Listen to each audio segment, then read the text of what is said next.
Texans favored by 3.5. C.J. Stroud going up against this Jets defense. And then Zach Wilson is back. Another dramatic week.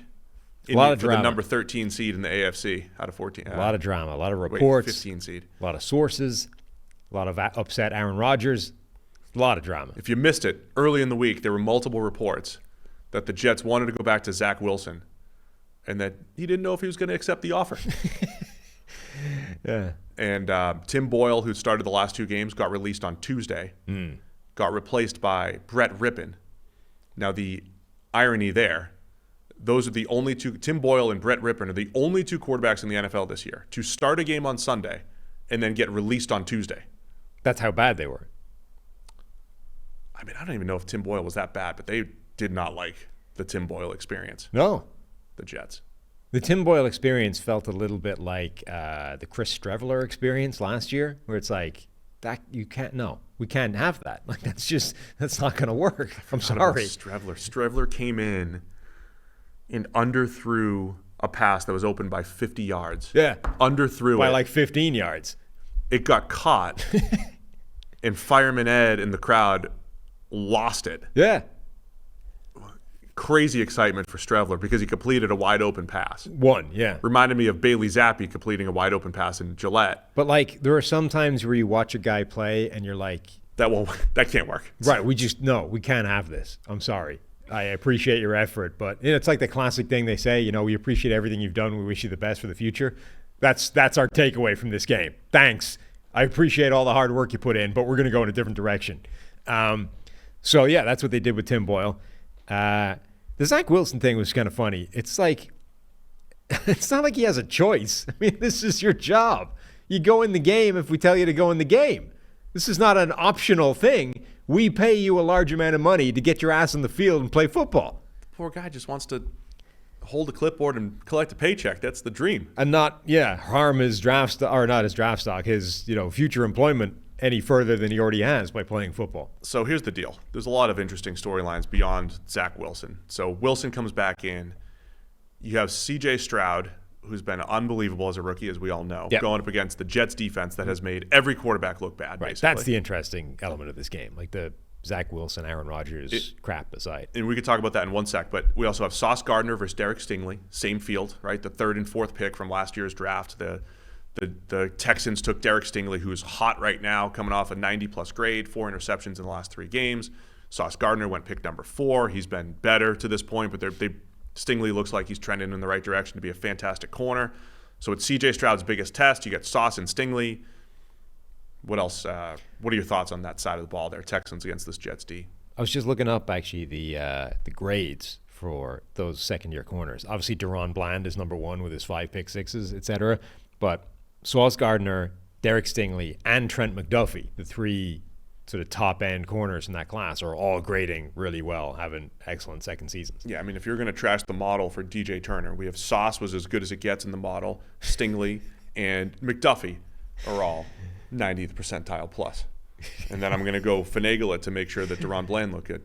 Okay, yeah. No, he did. Bland had good, just regular PFF grading his senior year. That's the thing. They were all also, consensus first-round picks and top prospects. It was whatever. A fairly open goal for the model there. Yeah, but there's also plenty of corners that were drafted high that were not model approved. Okay. They didn't work out very well. Yeah, look, Stroud going up against that Jets defense is going to be fascinating.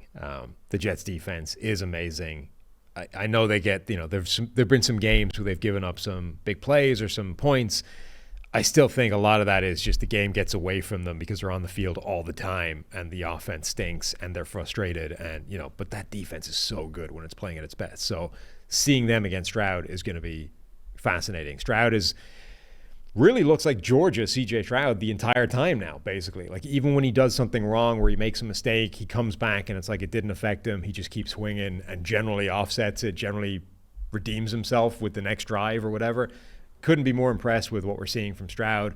That offense as a whole, really excited to see what it looks like against the Jets. I told you, I'm watching Stroud straddle the line. Just got to be careful. That the most impressive things that he was doing early in the season was sitting in the pocket, going through reads, throwing the ball accurately, just going boom, boom, boom, doing, veteran type of stuff early as a rookie.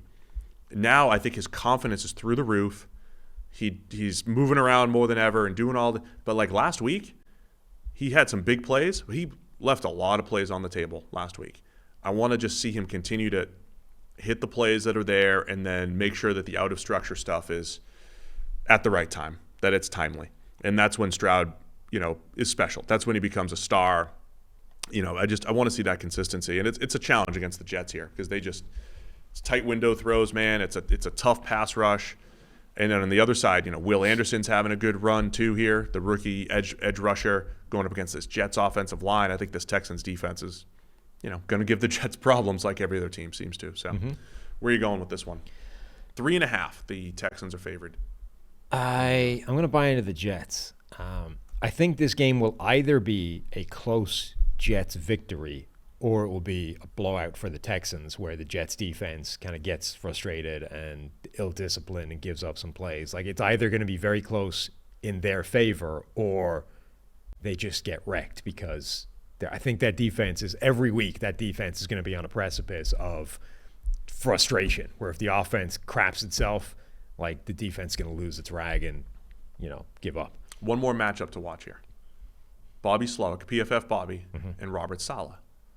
Former teammates, I guess. Yes. Yeah. They came through the ranks together. Colleagues, that's the colleagues, co-workers even. Yeah. They came through the ranks together. And if we're going to go through the Shanahan tree, and now look, I know Mike McDaniel also faced Saleh a few weeks ago and everything, but Shanahan has this knack for beating up his old colleagues and co-workers, right? Yeah. And knowing the ins and outs of those defense. Can Bobby break the Jets defense with a couple passes down the field? Can they sneak a couple explosives in there against this Jets defense? Just something to keep an eye on. I'll take the Texans to cover the 3.5. Or the flip side, right? Like, does Robert Saleh, is he like the one coach that actually has an idea how to slow down this system? No, because it's not PFF Saleh. Okay. It's PFF Not Bobby. PFF Saleh. It's not PFF Robert.